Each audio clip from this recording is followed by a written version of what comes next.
Well, good evening, race fans, and welcome to Sunday Night Skippy SF2. This is the SF2 race of the Sunday Night Skippy Racing League. And tonight we are coming to you from Laguna Seca. And so we are up for a pretty cool race this evening. Laguna Seca is a twisty, turny, difficult, walled-in track, sort of akin to Belle Isle, and usually gives us a lot of fun and excitement. I'm really looking forward to the race tonight. Right now, I am alone in the broadcast booth, and I'm hoping that we'll get some folks come in here and join us in the not too distant future, but we shall see what we shall see. Right now, qualifying is going on, and you can see at the bottom of the screen some of the times that are being set by the guys who are trying to get their cars around this track to get the grid set. And we are looking to see how that all pans out. Let's get the track map up. And you can see from the track map, it's only showing one car at the moment. That's simply because it's a lone qualifying process. But going over the start-finish line, we're just going to go through a quick lap, round a little bend. This is flat out in the Skippies. It's not even a corner, really. You just want to come around there and make sure you don't scrub off too much speed. And then coming into a big, heavy braking zone, and whoever that was is losing it right there. That is Joe Zubo. A big, heavy braking zone. There's it from a different angle, with a different car, even. Let's see if we can go and look at here. Mr. Daniels. Here we go. We'll let him get himself around the track, and we'll try that again. But as you can see, there's a tire running around in the background there. As you can see, it's a very, very twisty, very tight, very technical track. But once you get it going, it's a lot of fun to drive. It's quite flowing. You just have to not hit the walls. It's sometimes easier said than done. So far, we've got 2, 4, we've got 9, 10 entries. But I guess being a holiday weekend, that's kind of put a bit of a dampener on some of the folks who are racing. But hopefully we'll get a few more join us before too long. So again, we're coming up over the start-finish line.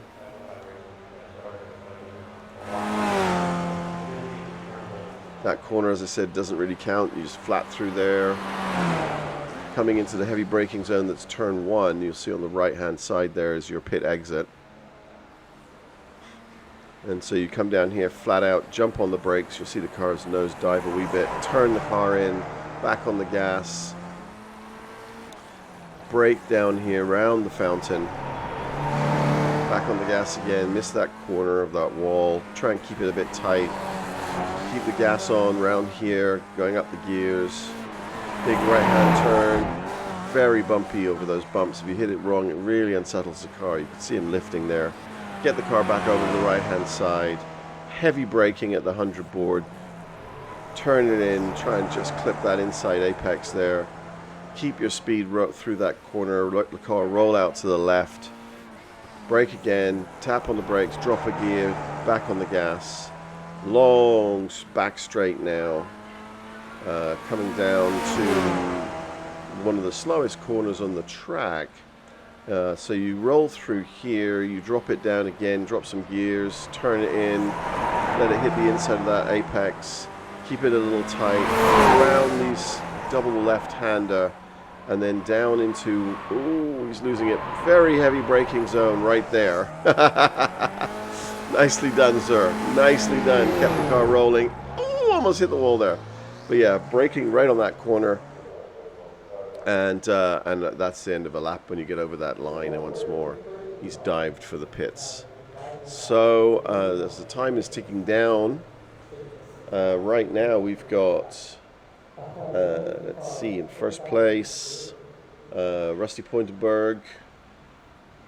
And let's see if we can go. And is the grid set? There we go. There's your grid.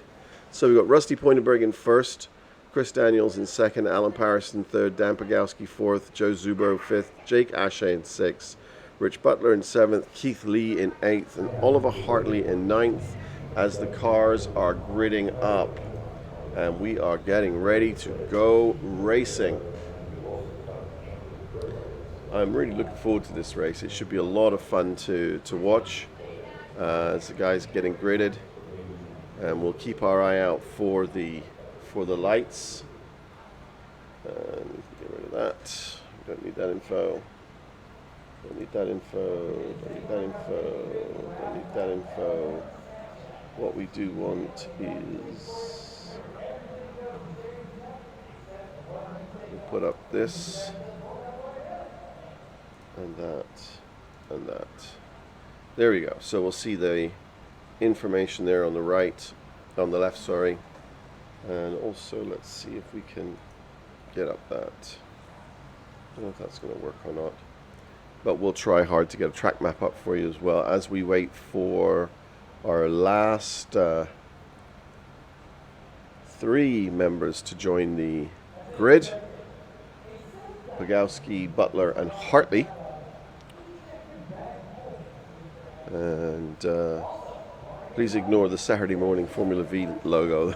It's not Saturday morning and it's not Formula V, so apologies for that.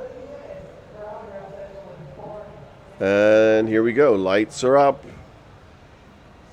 And here go the lights. Engines revving. Green flag flies, and away they go. And we've got Rusty Pointenberg still holding on to that first place. He's got the inside line going through the first sweeping corner, but is already falling back just a wee bit to Pointenberg, who seemed to have got a bit better start coming into the first corner. Sticks it on the inside, keeps it there as they stream down to the fountain. Very slow corner here, heavy on the brakes. Very tight part of the track as they all stream away through.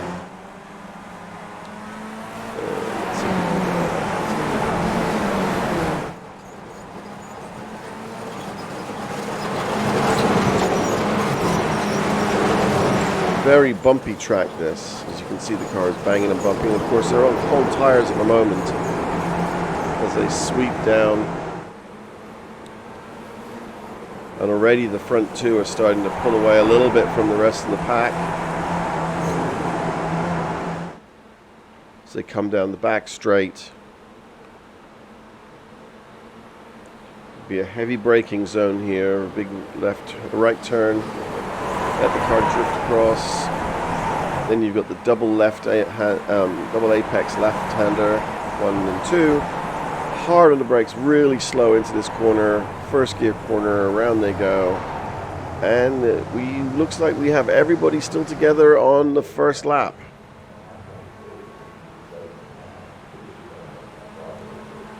Okay, and Pointenberg pulls out a little bit of a gap, almost a half a second over Daniel, sorry,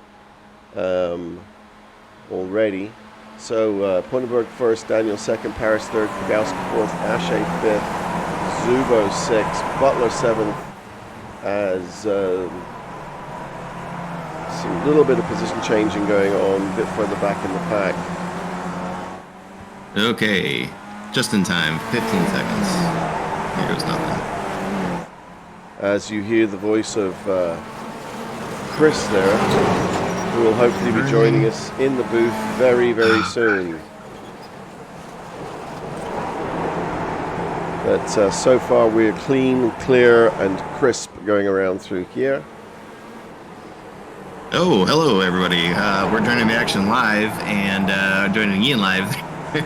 Sorry about that. Hey, no, Chris. Not Chris. Michael. It's Chris and Ian. Glad you're back with us here again, Ian. It's been a long time, way too long. We're here at Long Beach for the season finale, and this is Formula 2. Let's just get right into it. Because, here we go on the leader. Crash slips out and hits second place and allows third to go through into first place. So we now have Alan Paris in first, Daniel second, Pogowski third, after that little spin out there and a little touch, but it looks like everybody is clean and nobody's broken. Hey, buddy, how's it going? So wait, hold on. Who spun out there? That was Pogowski. Pogowski spun out, and Pointerberg spun out and got collected by Daniel a wee bit, and then Paris and Pogowski was passing him. All right, the 7 cars out front. We're going. Oh boy, howdy! Yeah, look at that. All right, so that was what you were just screaming about. Oh, and somebody went really tagged the wall there. Was that Joe Zubovich? I believe, just a little further back. This is a tough car. So this is the turn where I actually exited my very first ever Indy Pro race right there, and almost the exact same way Joe Zubovich just jumped to the pits there. So certainly understand that frustration. As you can see, Rusty Pondberg looking to the inside now of Dan Pogowski is going to make his way past. Well, Ian, did we miss anything else huge? I see Rich Butler, Jake Ashe both crashed earlier. Not really sure if there's a ton else to talk about. Let's get the track map up and everything else. And I do apologize. I'm going to be a little rusty here. Not Rusty Pondberg, but rusty as in it's been a hot minute since I've had to run the cameras there, thanks to the absolute professional Pim Luth pulling down the fort here for most of the last few weeks. Yeah, no, it's been pretty good. They've been mostly clean through most of the races, but you can start to see our front two gapping out the field there a little bit, and starting to pull away just a tiny bit from everybody else. In two very, very similar looking vehicles. The cars have got a very similar livery on both of them. Good. You know, I was inspired today by the Formula One race there at Zandvoort to, we'll keep the interval up here. I think that, you know, I just kind of had an epiphany today that I prefer the interval to the gap, which the gap is going to give you the time to the leader, and we may flash to that every once in a while just so you can kind of see, but I think between the interval and the track map there, I just think that this is going to give us a better overall view of the battles within the race and what have you. So the other thing that I want to bring up real quick, thanks to Joe Zubovich, the guy who we just saw smacking the wall, but he gave us, once again, some great looking standings. And the leader went a little wide on the final turn and allowed Daniels to take that place. So Paris and Daniels have just switched places. We're looking at a replay of that right now. This is that final hairpin, and I mean, that's going to get a lot of people caught out tonight, I got to imagine. And one of the turns that's, I think, pretty dang famous, at least on iRacing. Oh yeah. From here. Oh yeah. It's been the cause of plenty of incidents, accidents, overtakes, etc. Parking lots, traffic jams, whatever you want to call it. Yeah. It's, well, ironically, the closest battle we've got right now is for the lead, with Chris Daniel leading Alan Paris, and so these guys are going to be trading barbs here back and forth. Of course, Rusty Pondberg's holding down that final podium spot with a pretty good lead now over Dan Pogowski, with Rich Butler and Keith Lee. Down, I believe, almost, overall a lap is Joe Zubovich and Jake Ashe. So, yeah, that's what we've got. You can see on the track map there, everybody on that one straightaway, pretty much, and not, you know, certainly with a couple pit stops still in the mix. Yep. I don't think that anything's even close to being decided. And as you can see, this track is very close, claustrophobic. The walls are not very forgiving. So one little mistake and the race is wide open once again. Oh, for sure, for sure. And you can see Rusty Pointerberg is already catching back up with the leaders as he sets down the fastest lap of the race. a 132.508. He's the first one into the 132s, and he's really pushing hard to catch back up with that front pack and see if he can do a bit of challenging, get himself back in the first where he qualified. I just saw the we got a Twitch message there from Moco Explosivo, and the avatar is Ralph Wiggum picking his nose. I just snorted a little bit. That's good stuff. A little bit of levity here in this. Oh, here we go. We've got Jeffrey Decker joining us as well in the booth. I think you there. Yeah. How's it going, guys? Hey, all right. I think the gang's all here finally. Although I think I might need to turn you up a little bit. Viewers, let me know if I need to turn Mr. Decker's microphone up just a little bit. You're a little bit quieter there than Ian in my headphones, but mind you, we're just loud and obnoxious, so it could be that he's just a polite guy. I'm deaf in here already. It's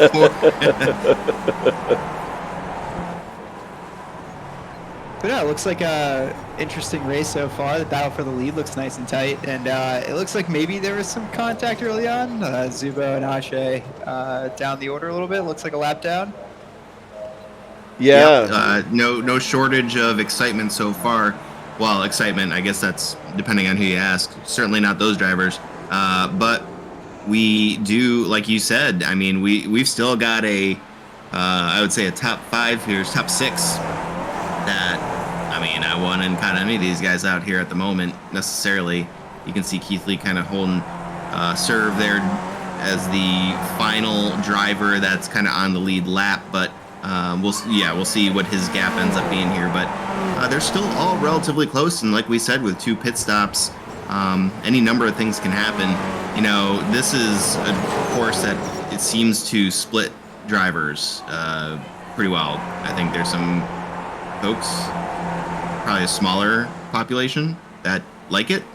I mean, I am one of those people. I mean, put me in that group. Okay, all right, good. I wasn't sure if I was in friendly territory here or not, but you know, certainly racing, especially with larger grid sizes, I mean, I get it. It can be a very frustrating track. It's not forgiving at all, and then you know, that's just on your own. You add other drivers into the mix, and you're kind of at their mercy, and it can lead to a lot of frustration. All it really takes is one mistake. Oh, look at that. Hold on. Speaking of mistakes, Rusty spins it out. Rusty spin. Oh, no. Yeah. Oh, no. Grant, you did not say his name specifically, and we were not focused on him, so I don't know if we can count that, but he was in frame, so... I'm gonna sign off now, guys. I'm sorry. I'll catch you later. Yeah, Rusty spun it there at the corner and lost himself a lot of. I'm gonna have to Venmo him an adult beverage, I guess. Yeah, exactly. Next round done. I think Rusty must have tapped the wall as well because he's had to jump to the pit. So he's towed. Yeah, and that's that's going to be interesting. You know, not to get ahead of ourselves here because we still got a lot of racing here in the SF2, but that corner, that hairpin right there, you get turned around, and it's going to be frustrating. But especially since you're right there, pit entry is just right there after that turn exit. But if you're backwards or sideways or anything there, I mean, holy cow, if you're not hitting that tow button, you're going to get some pretty angry drivers trying to get by you. So we'll see if people's competitive spirit, I mean, you know what I mean? It's so easy to just try to back it up and do the Austin Powers move and get turned around and just get into pit road right there, so save yourself some time. But you also got to think of literally everybody else, and that just goes into the whole league mentality part of it. Sure. Exactly, yeah. And at least we don't generally broadcast the drivers' meetings, but at least for the past 2 seasons, one of the main notes for this track has been do not use reverse. If you're the wrong way around, it's just going to end in tears for more than just you if you use reverse. So I think he was just doing the right thing there, following the general direction from lead stewards and just hitting that tow button. It's unfortunate, especially being so close to pit entry, but generally it saves quite a few drivers around you. Yeah, I think I just, for the viewers at home who may not do iRacing, friends and family and whatnot, just I can't express enough how frustrating that is to be that close to pit road, because once you hit that tow button, obviously this is not available to drivers in real life. We are very fortunate that this is, on the computer. But you're, and you guys could probably correct me on this, but there's a algorithm that calculates basically how long it takes to quote unquote tow your vehicle back to pit lane for you. It's not instantaneous. There's a cooldown timer that applies, and in that specific spot, it's gonna hurt you time wise. But yeah, that's just goes to show the Rusty made the right choice there as far as the competitors and the league's concerned. But it hurts. It hurts your heart. It does. To do it. And it's frustrating because you think, right, I'm like 2 meters or 5 meters or 6 meters from the pit entrance, and it takes them 4 minutes to tow my car. As our leader dives into the pit, both first and second place dive into the pit for their first refuel. 14 minutes in, we are on lap 9, and this is a very long, very slow, very painful pit road. I say this a lot. It's tough to remind yourself that, there's everybody has to do the same pit entry in pit road length, because it just feels like you're crawling. But yeah, sure enough, Chris Daniel, Alan Paris, Rich Butler also in, and we'll see what their strategy is moving forward. Absolutely. And Rusty came in lap 7, same with Keith Lee. The other guys came in lap 2, so that's Joe Zubovich, Jake Ashe. Those were your early race incidents. So, yeah, I'm actually kind of curious. I don't know if you pit on lap 2, can you still make it on one more stop? Is that I have no idea. Is that even viable, like fuel wise? I don't know. It might be. It might be. Could be pretty Who tight, knows? but possible. Anything is possible under the sun, right? Yeah, I'm actually seeing Daniel Pagowski of the pits. It looks like he had a turn 1 incident and got a little intimate with the wall. So, like you guys were saying before, especially at a track like this, things can turn very, very quickly. Sometimes it's your own mistake, sometimes it's the mistake of someone else. But the walls are hard and they come at you fast. Oh yeah. And Daniel set the fastest lap on lap 6, a 1:32.433, which hasn't yet been surpassed. And he still holds on to first place. So we've got Daniels, Paris, Butler, Ponneberg, Ashe, Lee, Zubo, Pagowski, and Hartley. And I believe Zubo and Hartley are both out right now. Zubo looks like he's Zubo's coming back out in. of pit road, but yeah, certainly Hartley's out. retiring for the evening. Yeah. Now, of course, they've got different weights in the car and having filled up their with gas. So the cars are going to drive just a wee bit differently. And my question right now is Paris just sitting back and trying to keep himself in the tow? He's a little bit too far back right now, about 1.4 seconds. But if he can get himself up into the tow, does he just sit there now, try and conserve fuel and pounce towards the end of the race, or what does he do? I think at a track like this, it can be difficult to pass, even if you have the slipstream down the main straight. And trying to poke a nose in places can get super, super sketchy. So I do think trying to use the pit stop as your overtake is definitely a good idea if you can make that work. First, he has to kind of get that draft book, but once he's in there, it actually looks fairly easy to do a little early lifting and stay in the tow. So I think that's a viable strategy for him. Well, let's see if he can just get himself up that 5/10 just to climb up just a little bit further back behind a very, very rapid Daniels. Couple points I wanted to make here real quick. So first of all, I believe it was Alan Paris, and correct me if I'm wrong, gentlemen, but he wasn't even sure he was going to make it tonight because his wife is due with their first child. So big congratulations to Mr. and Mrs. Alan Paris, and best of luck with all that. All of us with kids understands the I don't know, the stress, the trepidation sure. that goes into waiting for that first baby to decide when he or she's going to come along. Well, I understand. And Chris, I understand if it's a boy, he's going to be Stephen Nathan Sidney. And if it's a girl, she's going to be Sarah. I'm trying to think of Natalie Sally. And I was going to say, if he pulls out this win, we might have to work Long Beach into the name somewhere. Yeah. Oh, well, you never know. Yeah. So, congratulations to the Paris family there. And we look forward to seeing pictures and whatnot, because that's always super exciting. But I'm pulling up the SF2 standings here real quick. Alan Paris is leading 9 points over Carter Stickney, who is not in the race this evening. So you look at Jake Ashe then, 18 points, who has realistically the best chance of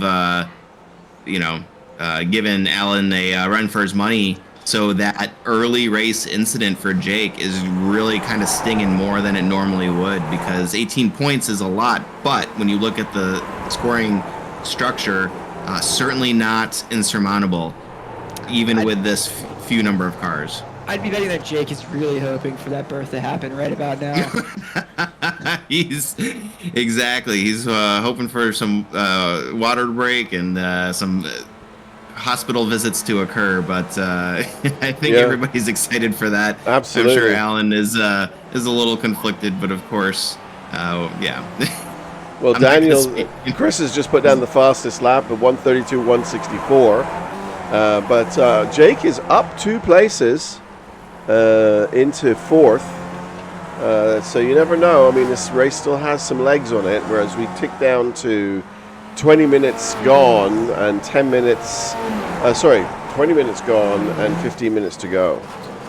Actually, I'm kind of curious. So based on this scoring structure that I'm looking at here, thanks again to Joe Zubo, and Jake's going to dive into pit road here. So vastly different, obviously involved in that early race incident. So you would expect a very different pit strategy. He is over halfway.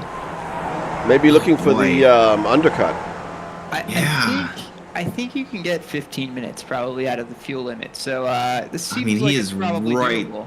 Right there. So we will see. But basically, based on the point standings here, you would need to swap that. Jake would need to win.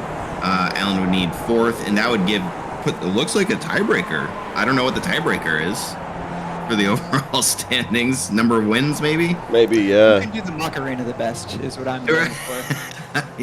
It's a nice problem to have. As Jake comes out of the pits, just dropping down 1 place. He's now running in 7th, but has 2 pit stops done. He's going to need to drive his heart out to get himself up there, though, because the gap to the leaders is quite significant there. Yeah, putting your faith in your iRacing overlay of choice. I believe Jake uses JRT. Let's hope JRT is on point tonight, because this is going to be really exciting there at the end. He's going to have to your point, race his heart out, but man, if Jeff, you're saying it's 15 minutes, he's right on that limit. So it looks like we have about 10 laps to go in the race, and it looks like he got 10 laps after that first pit stop. So it is right on the money potentially. If it goes 1 lap too long, then tears, but otherwise looking in decent shape. Of course, that does depend on how our leaders are doing, and I can see that of course, Chris Daniels is leading, so he's the punching and holding the air guy, but Paris is just not getting up into his draft, so Alan Paris has not been able to take advantage of the fuel saving he might have been able to have if he had that gap a little smaller. Well, and so are they teammates, by the way, these two? Because they're kind of looks like it, doesn't it? I see them in the Discord voice chat together, so they may be chatting. It does look like they have matching liveries. Paris does have the yellow, which I think indicates number 2 driver, but I don't know. I'm just trying to poke a little maybe see if he's listening. At least in the Formula One world, it's usually the second guy in the team that rocks that yellow. So I don't know. Maybe he needs to assert the dominance and get rid of that yellow for next season. As Rich Butler dives into the pits. Yeah, so quietly, Rich Butler having a fantastic race, keeping his nose clean for the most part, I think. And, yeah, he's up 4 places. Sitting in the final podium spot. This is going to be his second pit stop, I believe. Oh, whoa, we're going backwards. Not sure what that was.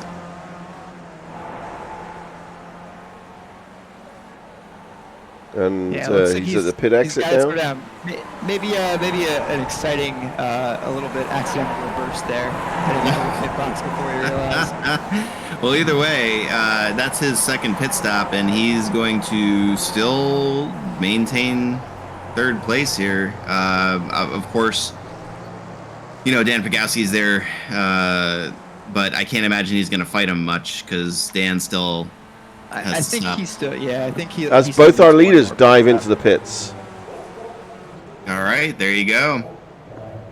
And they look pretty close entering the pits. So, it really depends on fuel usage here. If either of them were able to save just a little bit more behind the other, and also just who does a better job at timing everything, entering the pit box.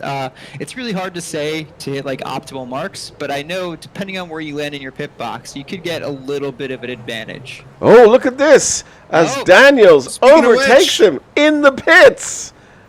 And so that could be choosing to cut the fuel a little bit early in hopes that you can save enough to the end, or maybe he was just able to do the saving in that stint. But what a swap! 2 seconds slower in the pit box, 2 seconds less of fuel. Let's see if Ellen Paris has, well, first of all, the ability to hold off Chris Daniel, and then second of all, the gas to make it to the end of the race. Gets a little more sketchy and a bit more fun for us as this is starting to unfold right in front of your eyes. To be a fly on the wall in that Discord right now.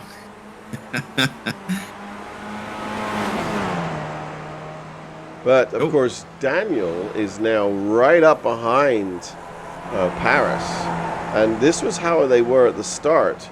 And Alan made a little mistake, and Daniel was able to pounce in that final hairpin right-hander right before the beginning of the start-finish straight.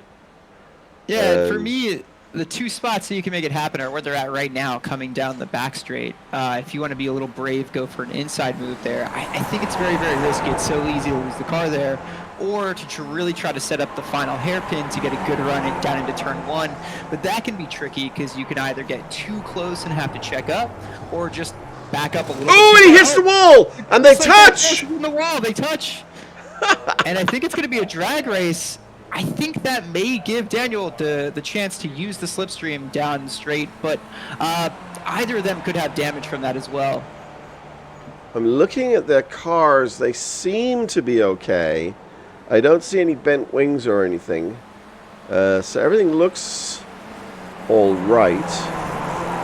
Yeah, for me, that's one of those moments where you got to take a deep breath and mentally reset before you try to go for another overtake or anything like that again. So I think we might start to see them hold formation for maybe a lap or 2 before they get their breath back. We'll see.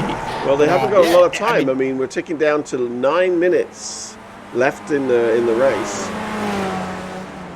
I don't think. Yeah, there's a lot at play here. We've got teammates. We've got a difficult course to pass on. We've got championship implications on the line here. I mean, can you imagine if your teammate takes you out and suddenly Jake Ashe's just sitting there waiting and takes it home? So yeah, oh boy, holy cow! Like, how hard do you push? Oh, and he is going for the pass down the back straight here. And I've just noticed their driving lines are so different too.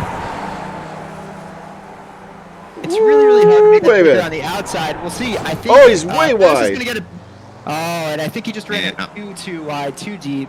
I think he was trying to get the better exit out of the hairpin there, and just didn't quite execute on the line.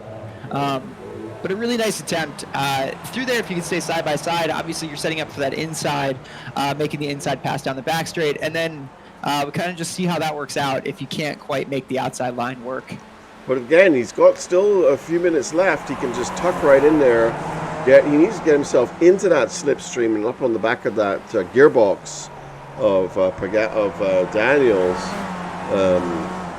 Paris needs to get on the gearbox of Daniels and ride that round for a couple of laps to just get himself into a really great position. But already he's over a second back. Yeah, we were just mentioning the championship implications, man. Alan Paris, like, at what point do you say, you know what, I'm where I need to be? I would love to win this race, but at the end of the day, I got to survive this. If I finish where I am at right now, I've got the season-long championship. So, what's more important to you? Oh, for sure. It's definitely something that goes through your mind, though. It's like sometimes you forget about the season long, and it's the win. The only thing that you can see is the win ahead of you. But it does look like he's dropping back a little bit. I think I would still be shaken having had the moment through that hairpin a couple laps ago. So he may just still be mentally recovering and trying to get back in the right mindset, which can sometimes take a while.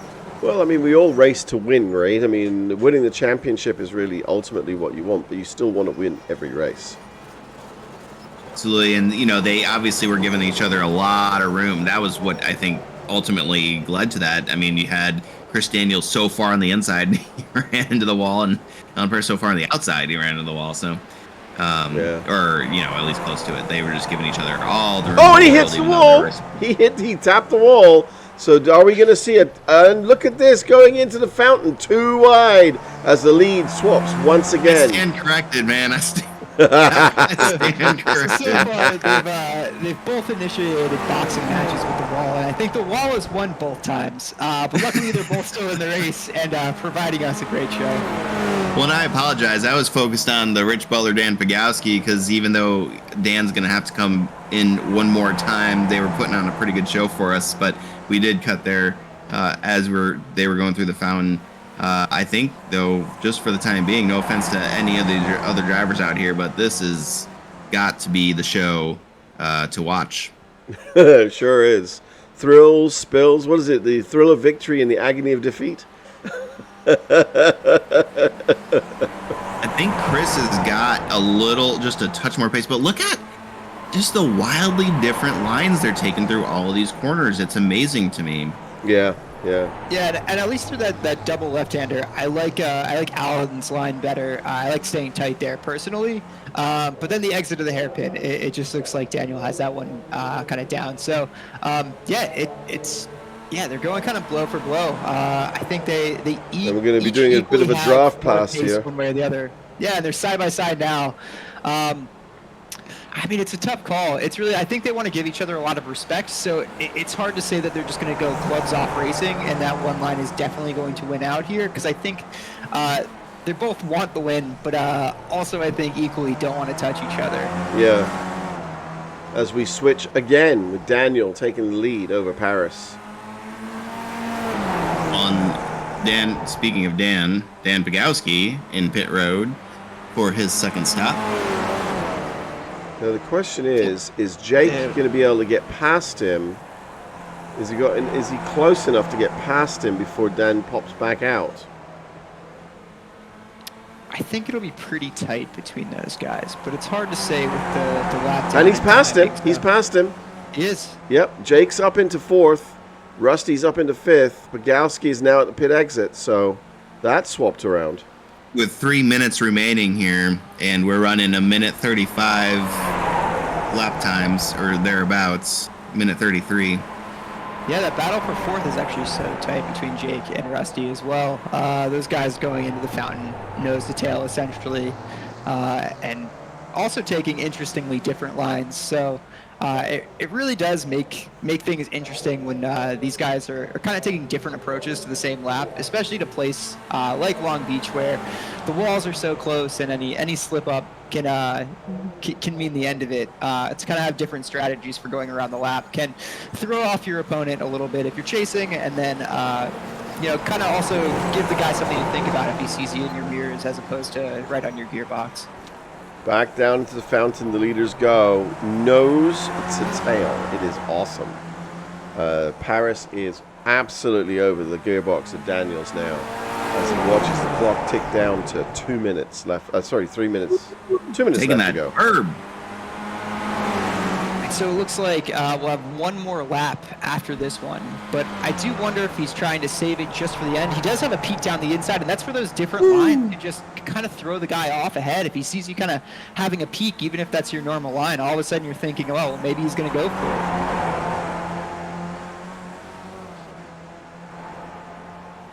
But yeah, they're nose to tail down the back straight. We'll see if Paris wants to make a move here or if he wants to wait for the main straight, or even just leave it for, I guess this would be the final lap coming up.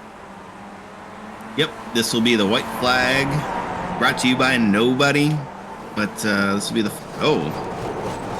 weird looking dude on the camera there. This is going to be it though. If Alan Paris, there you go, you can see Barney the flagman on the top left there waving the white flag. That means we've got one lap remaining here in this race. That'll be it. And this is for all the marbles. This is for the championship. This is for the prestigious Sunday Night Skippy SF2 race win. A lot of stuff on the line here in the next minute and a half. Yeah, and it looks like that difference in exit of the last corner really made a difference down that straight. So Paris just not able to get close enough. I don't know if he was lifting potentially or just, those exits drastically different enough to not really give him that chance. But it may be the back straight or nothing here. And it does look like he gets closer during that part of the lap, so we'll see if he can make that happen here.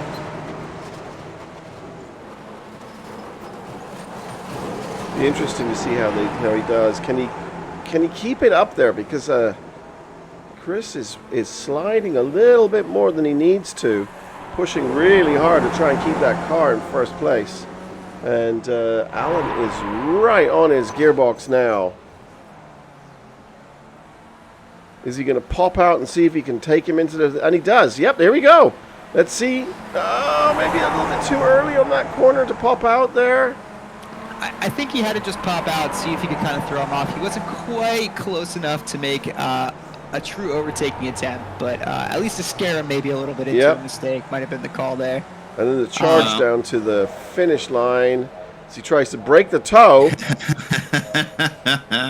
I love it. A little bit of gamesmanship. Oh!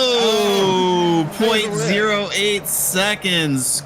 Alan Paris setting the purple lap of the evening on the very last lap. He plays a little bit of line chicken with him there and lifts right before the line, just to give him, just to mess with him a little bit. I love it between teammates there. Rich Butler is bringing... quietly has a fantastic podium evening. There you go. Yeah, he's bringing that car home. Corner. Yeah, really, Rich really Butler brings it home over the line.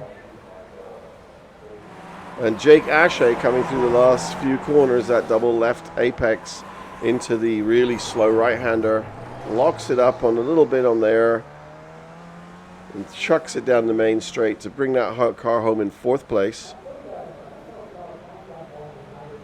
And I think we have Rusty sputtering here at the end because I knew that in the Willy Wonka car. I think he'll make it. He'll make it. Seems like he has just enough juice. Shake it hard, Rusty. However, we've got Joe Zubo right behind him.